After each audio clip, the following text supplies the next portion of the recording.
Hello everybody, this is Jack Dennis and welcome to our fly fishing and tying channel. I hope you're all having a good start to the new year and out tying a lot of flies. We started a couple of weeks ago with our Jack Dennis and Friends fly tying session. Our first one was with Dave Allison, and I'm going to be showing you some from the past. One of the things I've been involved with my fly tying career is setting up fly tying theaters and been involved with the many conclaves that fly fishing groups and clubs have over the country. And they really highlight tyers that you may not have ever met. And one of the best ones is ones in Idaho, both the Western Idaho Expo and the Eastern Idaho Expo, which is in Idaho Falls. They've been doing these fly tying get-togethers for a long time. We're talking over 30 years. So I want to do some highlights from some that I filmed in 2009 and 2010. And you'll get a chance to meet some names you know, and maybe some names you didn't know. And one of the nice things about tying at these expos is all the excitement and sounds of people going around telling lots and lots of fly fishing stories. Most of them may be exaggerated. But one of the nice things about the theater is you get a chance to listen to the tyers talk about their experiences and answer questions. I think you're going to enjoy them. We're going to start this week with several. We'll try to give you the most information. And I know some of you are going to say, wow, you know, I don't know about the materials. Well, these are really uncut. So, you know, you do your best on figuring it out. But I think you're going to enjoy the interaction with the crowd and with the tyers. And really uncut and I think extremely fun. Let's get going.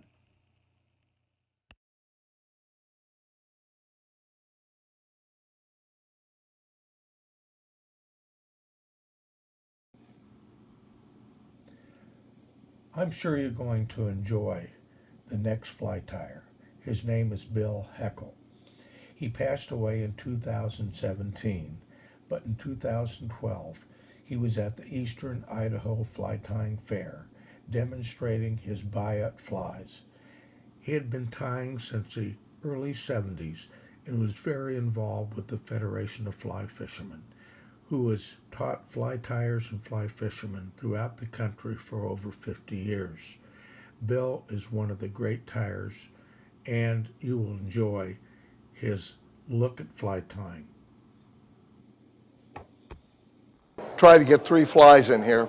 The first one I'm going to do is a pattern that actually was the start of the Biot series that I developed back about 1972.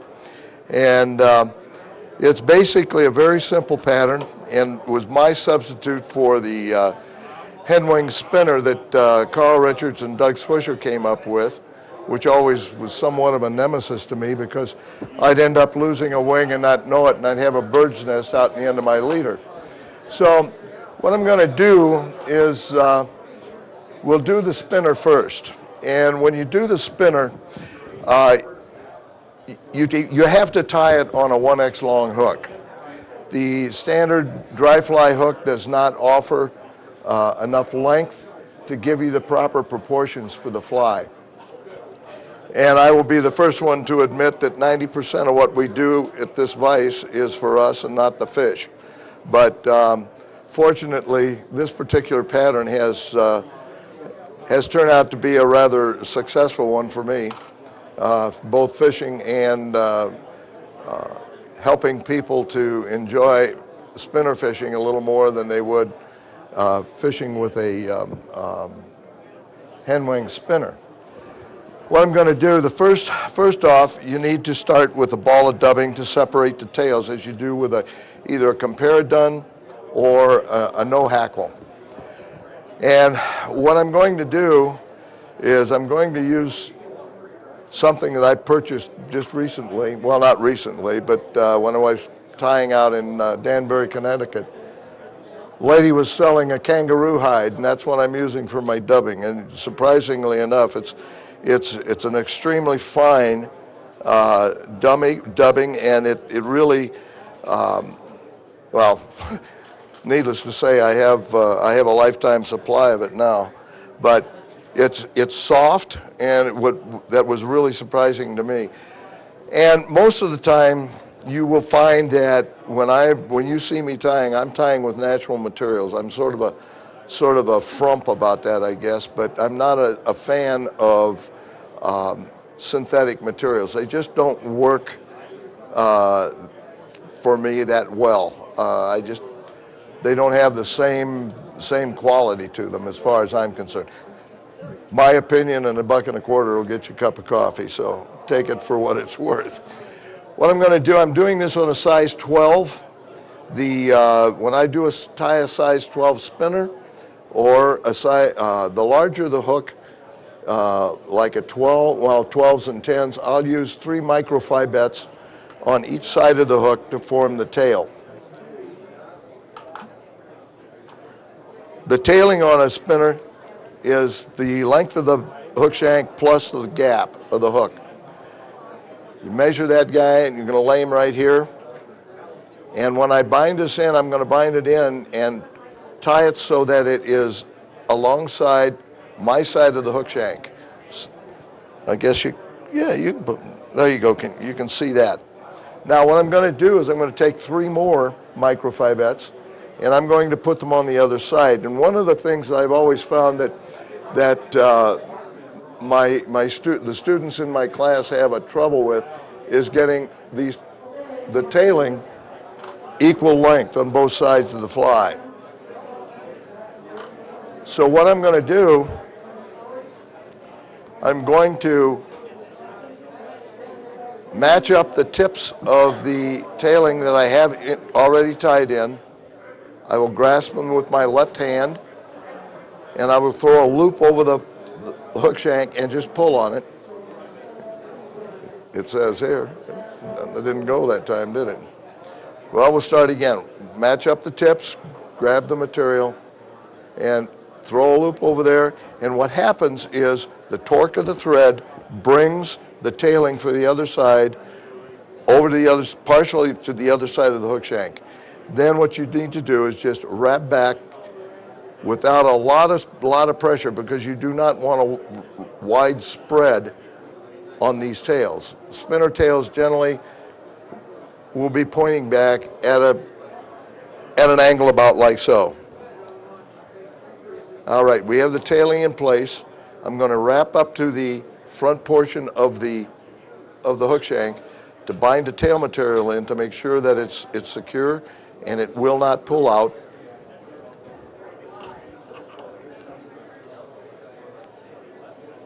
And then I'll get rid of the excess material.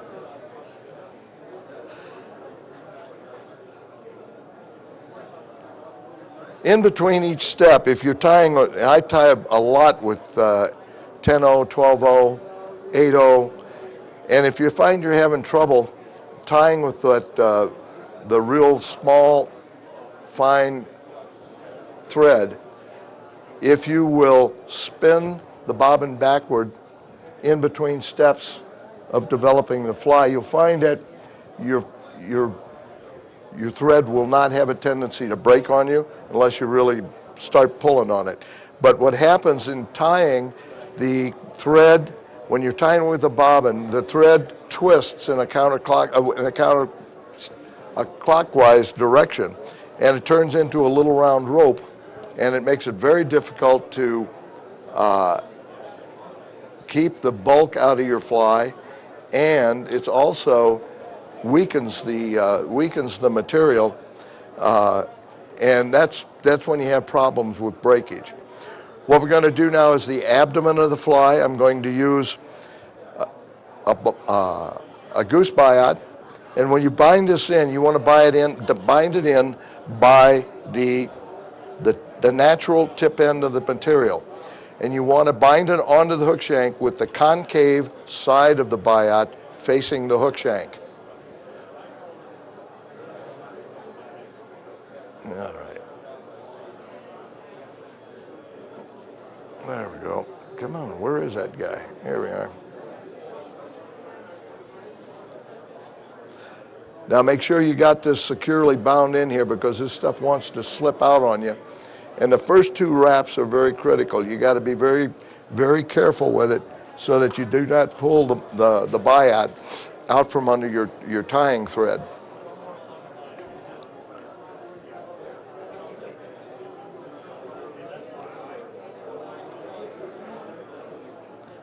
I'm going to start this right in front of the ball of dubbing.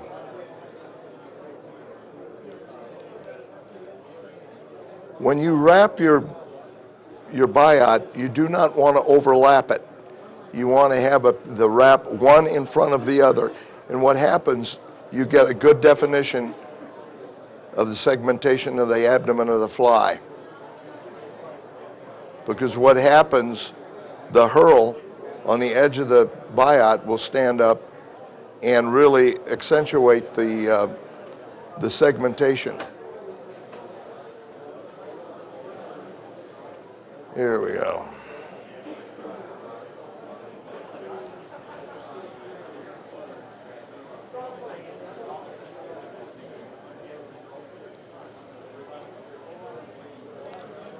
There we are.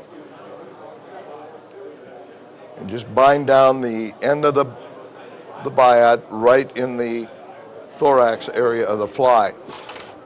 The next step is you need to select 2 more biots. Now, originally when the biot that I selected for the abdomen is from the tip end of the quill. They're longer, they're narrower, and they will give you the length that you need for the abdomen. When you select the biot for the thorax area, you want to select it from the bottom end of this. The biots down here are shorter and they are broader, and they will give you more, it'll help you with forming your wing when it's time to do that. So what I'm going to do is I'm going to take 2 biots off the bottom of this quill.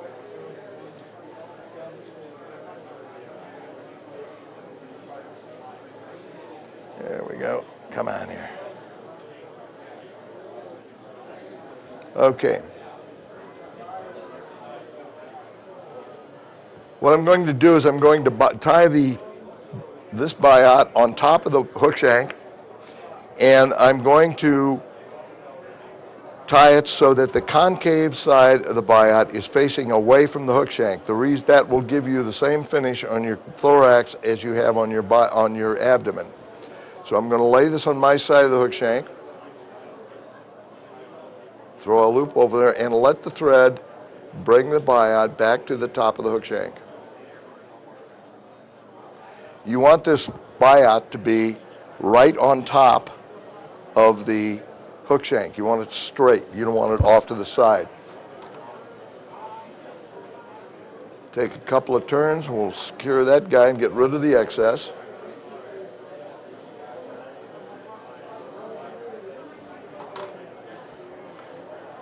And we will repeat this process on the bottom half of the hook.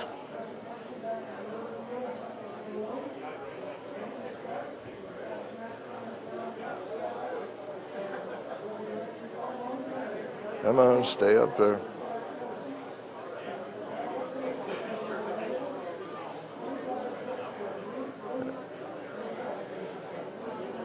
Now, this is what you have at this point. You're going to have a biot on the top of the hook shank and one on the bottom, both completely aligned with the hook shank itself. Now, I'm tying on a size 12 hook. The rule of thumb is that when you tie the spinner, you gauge your hackle for, in this case, a size 10 hook. It's always one size larger for your spinner. Your hackle is one size larger. When we get to the done, if we get to that point, you use one size smaller. So what I'm going to do is I'm going to strip the quill.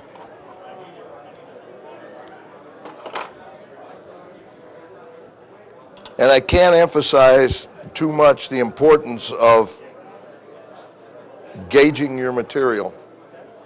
That gives you the consistency in your fly tying, and you don't have to guess at anything. I'm going to bind the feather in on my side of the hook shank, trim the excess quill, and I always like to, it's sort of a hangover from the days when we had the hackle with the oval quills. I always leave a space of stripped quill. I don't know if you can see, I'll get my hand in the way there, in so that I have a little extra room on the space on the quill to bring the feather around the hook shank and start the feather either on the far side or on the underside of the hook shank. Now, one of the things that I have found over the years in my fly tying classes, a lot of people have trouble getting their hackle to look the way they want it to look. And they say, well, we can't make it look like yours. Well, I never tell them the first time they do it. But then I show them, if you lay a very soft layer of dubbing in the area where you're going to wrap your hackle, and this is what I'm doing right now, and there is no pressure on that dubbing at all. You want that soft surface for the quill to bury into, and what happens, it folds your feather right like this. So now you got both sides of your feather working for you, and you can wrap one wrap right in front of the other without binding any of the previous stuff down. So what we're going to do is we'll start the hackle here, bring it into the dubbing,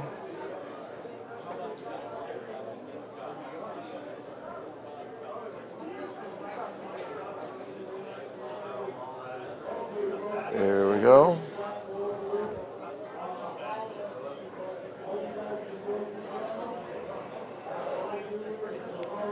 Okay, we'll bind this guy off.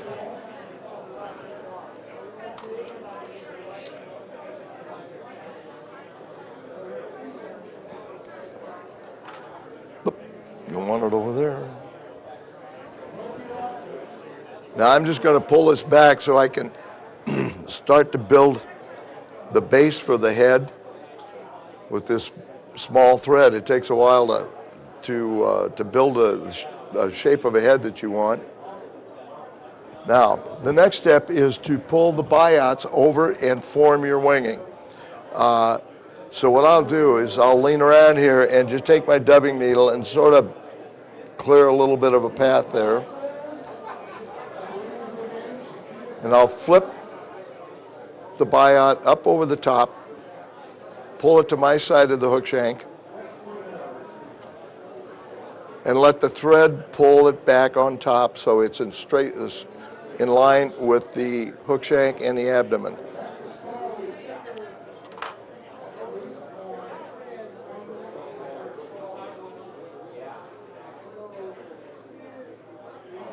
Okay, now we'll get rid of this excess. And at this point, if you have anything bound down at the head that's going to stick out, it's time to trim it to get it out of the way. You want a nice clean head with no material sticking out from under it in front of the fly.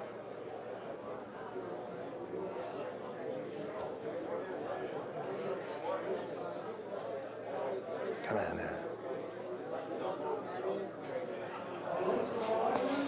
Okay, that takes care of the top. And don't be afraid to push this stuff around. If it's not where you want it, push it and make it go where you want it to go. We'll make another couple extra turns there. We're going to repeat the process on the bottom side of the hook.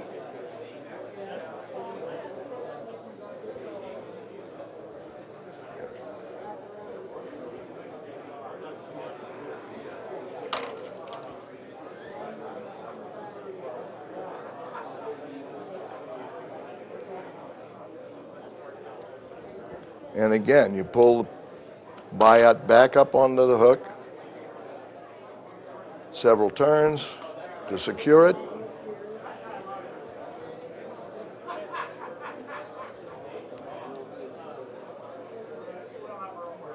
There we go.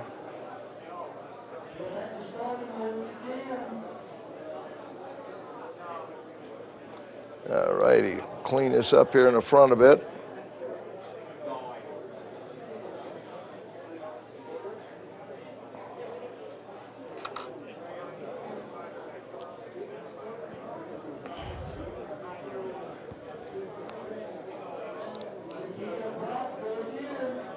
And we'll whip finish this guy.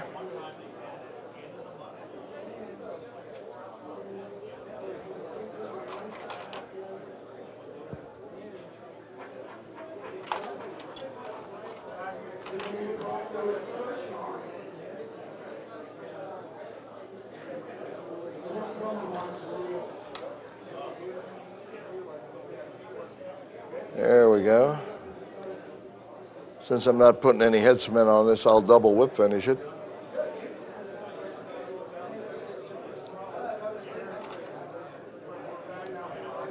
There we go. Now, a lot of times, if I'm, like when I was tying today doing these, I always put a drop of head cement on the tail so that the three of them stay together and they look like naturally the way they should on the real insect. But and I'm just sort of trimming up a little bit of this extra fuzz that's around this ball. But that is what the Biot spinner looks like. And the interesting thing about it is that the fly it makes no difference which way it lands on the water, it's always correct. It's the same on the top and the bottom.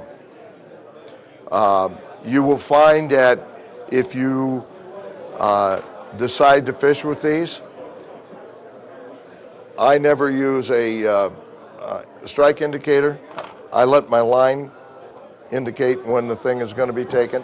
However, with the spinner, you cannot see it laying on the meniscus because it's flat.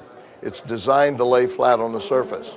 So I've gotten in the habit of watching the end of my fly line, and when it sets up a rhythm, when that rhythm changes, you just either raise your rod tip or twitch your rod tip down, and the rod tip will come up and set the hook for you. Does anyone have any questions about the spinner? No one? Okay. That is actually the first in the series of 3 flies, the spinner, the dun, and the nymph. I also do an emerger, but there are all kinds of flies that you can use for emerger, so we won't go into that here. But that's the way the spinner looks. It lays flat on the water, and the thing that I like about it is that the wings are totally indestructible. Okay?